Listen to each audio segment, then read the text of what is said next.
My younger sibling, David, has consistently exhibited a profound animosity toward me. If you speculate that this originated from jealousy, you would be mistaken. He was the favored offspring, not I. There was no rationale for his envy. To provide some background, our mother perpetually spoiled David. He was the family's golden child. She prepared his meals, laundered his clothes, and even requested that I assist him with his academic assignments. I was anticipated to aid him merely because we were related, yet I never received similar treatment. I acknowledged this, as I was quite self-reliant. Perhaps it was partially my responsibility for consistently fulfilling his requirements without anticipating reciprocity. He never offered his help when I was in need and only approached me when he desired something. While I was a reserved, introverted child who found pleasure in studying and solitude, he was boisterous and uncouth, much like our father. I also have a tendency to be direct and truthful, never sugarcoating my words. I believe my mother may have formed a negative impression of me due to my candor. This partiality rendered David the family's cherished one, and I did not object to it during our formative years. However, complications arose when he commenced bullying and deriding me for being dissimilar to him. He would taunt me regarding my stature and the fact that I used eyeglasses. He would surreptitiously enter my room, peruse my diary, and subsequently complain to my mother about its contents. When I expressed my anger towards him and voiced my grievances to our parents about his intrusion into my privacy, they would dismiss it with laughter, asserting it was inconsequential. He committed more egregious acts, such as nearly shattering my glasses and introducing unpleasant substances into my meals. On one occasion, he even placed small pebbles in my cereal, but fortunately, I discovered them before they could harm my teeth. When I informed my mother, she trivialized it, stating, "This is how brothers bond." Whenever we quarreled, David would exploit my vulnerabilities to demean me. We attended the same educational institution, so he was aware that I was being subjected to bullying by a few students.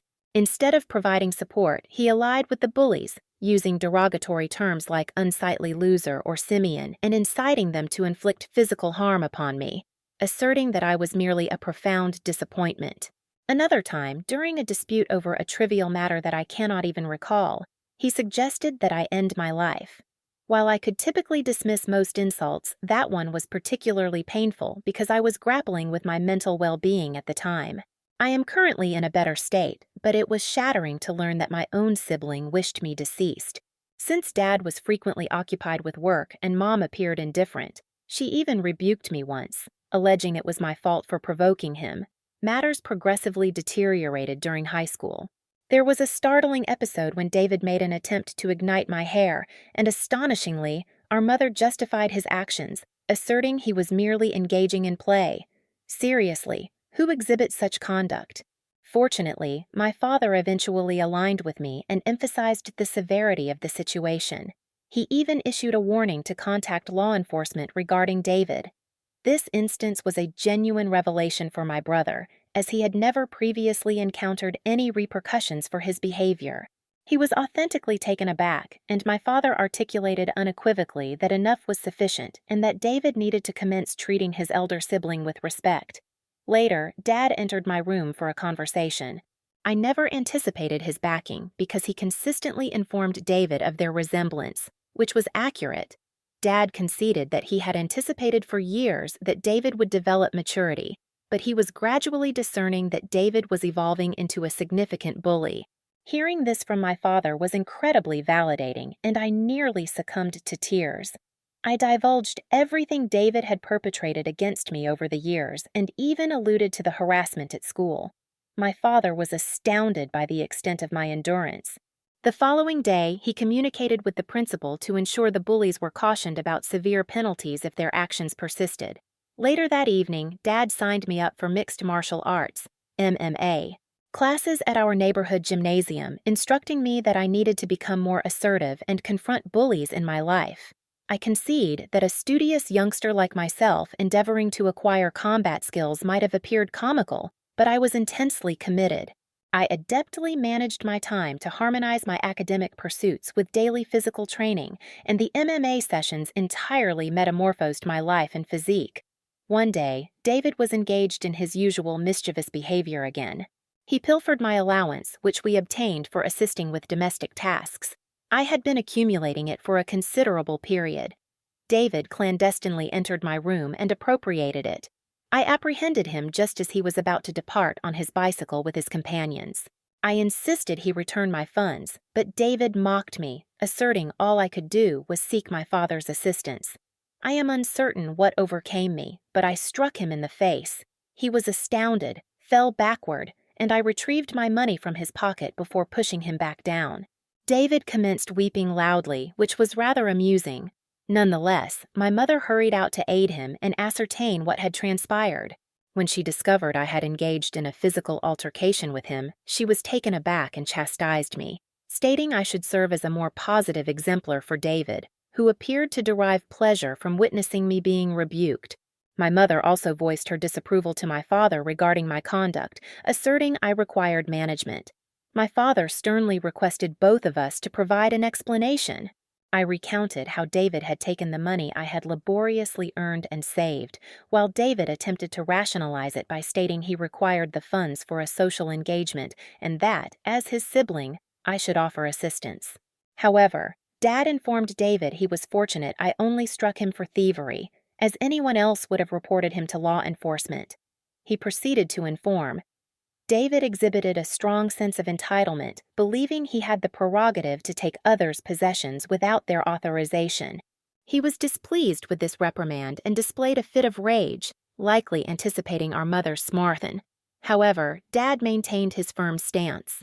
When David comprehended that he would not face discipline for being struck, he vociferated his intense animosity towards me and retreated to his room, securing the door behind him. Subsequent to that occurrence, David commenced creating a do-or-be between us. He had ultimately grasped that he could no longer intimidate me and that even Dad had ceased endorsing his antics. For the first time in a considerable duration, I sensed a semblance of equality between us. Although he was no longer capable of inflicting physical harm, he resorted to verbal disparagement when our parents were not in the vicinity. His conduct deteriorated with maturity, becoming increasingly irascible and volatile each year. When I approached him with an inquiry, he would disregard me and depart, uttering derogatory terms like dweeb or failure under his breath. If he needed to convey something, he would communicate it through our mother rather than addressing me directly. When I interrogated her about the rationale behind David's inability to converse with me, she would implore me to exhibit greater understanding. I was unable to discern whether it was merely adolescent hormones or authentic malevolence. Over time, coping with his remarks became excruciating, and I yearned to relocate and escape his presence. I persistently requested my mother to facilitate a dialogue between us to resolve our conflicts, yet she consistently declined, asserting she did not wish to intervene. When I solicited her perspective on the cause of David's treatment of me, she would evade the query. Ultimately, I departed for my preferred university, having secured a scholarship as an outstanding scholar. My father organized a celebratory gathering for me, and even my mother appeared gratified. Nevertheless, David maintained his detached and aloof demeanor, scarcely recognizing my accomplishments. The day I embarked for university was a blend of exhilaration for the impending future and alleviation from evading the noxious domestic milieu. The initial months at university were emancipating. I forged new friendships, relished my courses, and commenced constructing a life distinct from the stifling ambiance of my upbringing. The perpetual apprehension of David's verbal onslaughts dissipated, bestowing upon me a novel tranquility. During my sophomore year, I encountered my spouse, Karen, at a fraternity social event through a mutual acquaintance, and we experienced an instantaneous rapport. Originating from a devout upbringing, having offspring outside of wedlock was stigmatized. Nonetheless, when we ascertained her pregnancy in our concluding year, we resolved to wed immediately following graduation. Our nuptials were a modest yet joyous affair. Our parents were elated for us, and we savored the festivities. At that juncture, I perceived Karen as the paramount love of my existence. I had consistently envisioned a monogamous union, a solitary woman to return home to and share my life with. Despite other women exhibiting interest throughout the years, I never engaged in any pursuits, as I was genuinely fulfilled in my matrimony. Karen was my ideal woman, and I never desired to inflict pain upon her. However, I subsequently unearthed two instances of betrayal in our marriage. One was an intermittent liaison with her wedded colleague that endured for several years, and the other was a fleeting dalliance with a former beau during a sojourn to her kin. Some might deem me unsuspecting, and in retrospect I cannot entirely dissent. Each time we separated for a duration, I opted to absolve my wife. I did not wish to nurture our child in a fractured household and trusted we could surmount these impediments. The affair with her coworker transpired when we were youthful, and I ascribed it to youthful indiscretions and flawed judgment. For a while, circumstances appeared to improve, although I could never entirely reinstate my faith in her. I exerted my utmost to disregard my uncertainties, cognizant that if I elected to pardon, I had to genuinely strive for a new beginning. It has been 4 years since her second transgression, and I felt assured in my determination to grant her another opportunity. Karen seemed to have evolved, and we were authentically blissful, strategizing our family's future. However, 3 months ago, my existence was once more demolished when she disclosed that she had been embroiled in a protracted affair and insinuated that our son might not be biologically mine. Her pronouncements impacted me with immense force. A concoction of astonishment, betrayal, and incredulity engulfed me. I grappled to fathom the magnitude of her admission. In a daze, I managed to inquire why she had concealed such a momentous secret and how she could have perpetrated something so calamitous. Her response was frigid and apathetic, as if she were disconnected from the anguish she inflicted. Her nebulous replies furnished me with more queries than elucidations. It was an uncanny and agonizing instant, grappling with the disintegrated trust and dubiety concerning my own kin. I persisted in pressing Karen for the veracity, as I believed I merited the right to know the progenitor of the child I had been nurturing since birth.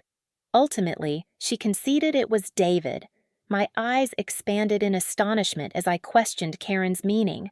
She expounded that she and David had developed a camaraderie when I introduced her to my family, and she resided with us from Thanksgiving until the new year.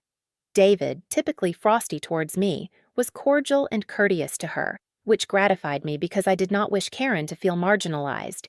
Karen aspired to be embraced into my family, so she devoted considerable time to my mother whenever feasible. She discerned the discord between David and me and interrogated me about it. I confided in her about our tense rapport and elucidated that we might never reconcile due to his unresolved sentiments. Karen comprehended but commenced incorporating David into our excursions, anticipating it would foster a bond between us. Whenever we planned to view a motion picture, she extended an invitation to David, and we screened whichever film he selected during this. During this period, David and I actually conversed a bit, which was an advancement compared to his typical reticence. I recall Karen and David spending time together and engaging in video game sessions, but I never attributed much significance to it. Karen conveyed to me that one day, David confided in her regarding his difficulties in a recent separation. Feeling susceptible, he initiated a friendship with her. She mentioned that he would engage in innocuous flirtation with her when I was not present, and ultimately, circumstances spiraled beyond her control. The mental image of my spouse and sibling engaging in intimacy induced a feeling of revulsion within me. Karen admitted that she experienced remorse afterward and terminated the relationship, which corresponded with her sudden determination to return home instead of celebrating the new year with me. Despite my efforts to persuade her to remain, she was resolute about departing. When we reunited at college following the holidays, she exhibited her customary joviality, so I did not probe further. 2 weeks subsequently, we discovered her pregnancy. Karen confessed she was uncertain whether the child was biologically mine or David's, and lacking a method to ascertain paternity, she opted to remain with me, recognizing I was the more steadfast sibling. This was the impetus for our marriage. My existence felt as though it were disintegrating. The offspring I adored might not even be biologically related to me. I inquired whether Karen had been engaging in intimate relations with David recently, and she gradually nodded in affirmation. She disclosed that they had perpetually maintained contact due to their undeniable rapport. They would surreptitiously rendezvous at hotels, deceiving me with claims of working overtime. She conceded that a moiety of her professional excursions were, in fact, amorous escapades with him. I questioned why she wedded me if she desired my sibling, and Karen asserted she did not wish to be the one to dissolve the matrimony. She perceived me as an exemplary parent to our son and elected to remain. In her words, she erred and was oblivious as to when to cease. I informed Karen I was relieved she divulged the veracity, but that I intended to pack my belongings and depart. She commenced weeping, imploring pardon, and anticipated me to express my anger towards her. Instead, I composedly packed my attire. Karen insisted that if I cherished her, I should endeavor to preserve our relationship and that transgressions occur in every marital union. When she discerned I was not going to take any action, she altered her approach, asserting our son would be impacted by a separation and that offspring should not be nurtured in fragmented households. I reminded her that I might not even be the progenitor, which intensified her tears and led her to denounce me for being callous. It appeared she believed nothing could induce me to abandon the marriage. Perhaps it was partially my culpability for overlooking matters in the past. While I did adore her, it felt more as though it emanated from the notion that we had a son collectively and had been together since our university days. Karen persisted in asserting it was not too late to rectify matters, but I found it challenging to believe her and had exhausted my patience. Trust was a significant concern, and her assertions felt vacuous. Even if I absolved her, I could never obliterate the memory of her engaging in intimacy with my sibling. I have consistently advocated for pardoning errors, as we are all imperfect, but this was beyond acceptable parameters. I departed, leaving her weeping on the threshold, and secured lodging at a hotel. The subsequent day, I proceeded directly to my parents and disclosed everything regarding my spouse's liaison with David, elucidating how they had been covertly engaging in intimate relations for an extended duration. The astonishment on their countenances was undeniable. True to her disposition, my mother initially endeavored to defend David, maintaining that her offspring could never perpetrate such an act against his own sibling. Determined to unveil the reality, I requested my parents to maintain silence and permit me to contact David in their presence. I instructed them to remain mute so I could catch David unprepared, leading him to believe it was a confidential dialogue. When David answered the telephone, I challenged him regarding the affair. Initially, he strenuously refuted it, declining to acknowledge any accountability. However, when I informed him that Karen had divulged everything, he commenced attributing blame to her, denouncing her character. He asserted it was not his culpability if women were drawn to him and that he was the more aesthetically pleasing sibling. I resolutely informed him that I would expose him to everyone. When David derided me, asserting no one would believe me because he was the favored offspring, I derided his hubris and expressed gratitude for his corroboration of the truth, cognizant that our parents had overheard everything. David fell silent and then stammered, endeavoring to rationalize his actions and salvage his reputation. My mother, still in a state of shock, demanded an elucidation from David. He stuttered through a frail attempt to vindicate his conduct, attributing culpability to everyone except himself, and fervently striving to shift the blame onto Karen. I could perceive my mother, who had once been protective of her favored son, now experiencing a blend of disillusionment and ire. In that intense moment, I sensed a peculiar feeling of vindication. For an extended duration, I had withstood David's persecution. Now, the veracity was exposed, and the circumstances were inverted. It was David who stood revealed, his deeds laid bare for all to witness. As David's pronouncements faltered, my father, typically restrained in his demeanor, could not suppress his disillusionment. He requested me to hand him the telephone and commenced addressing David. "David," my father initiated, his voice suffused with disappointment, "what you have perpetrated is not merely a betrayal of your sibling, but a betrayal of this kin. You engaged in intimacy with your brother's spouse and perpetuated the liaison even subsequent to their matrimony. Your deeds bear grave ramifications and have irrevocably shattered the trust we reposed in you. I nurtured both of you to esteem familial allegiance and integrity. What you have exhibited today contravenes everything I have endeavored to impart." He paused, allowing the gravity of his words to penetrate David's consciousness. "Your disregard for your brother's sentiments and the sanctity of his marriage is reprehensible. We are a family, and what you have done tears us apart. I always hoped you would outgrow your immaturity. But today, you have proven me wrong. I am profoundly disappointed, not just as your father, but as a man who expected better from his son. Out of respect for his marriage, David's actions are intolerable. He hasn't just hurt me, he's fractured our family. My parents share some responsibility for how he turned out, but they've drawn the line. They've revoked his access to the college fund, leaving him to handle his university expenses independently. They've also cut off all other financial support. He thought sleeping with married women made him a man. Let's see how he fares without their money. I remained calm throughout the confrontation, though I initially wanted to yell. Seeing my father discipline him was immensely satisfying. I had exposed him, and he clearly hadn't anticipated the repercussions. My mother, despite David's pleas, tried to defend him, but my father swiftly ended the call. Afterward, Mom hugged me. It was a rare moment of connection, a silent acknowledgement of support amid the chaos. She apologized for not believing me initially. 14-year-old me would never have envisioned this. Vindicated and embraced by my mother. My father helped me find a lawyer to divorce Karen. She and her attorney tried to exploit the situation, demanding alimony due to my higher income. However, her affair worked in my favor. The paternity test confirmed David was the child's father.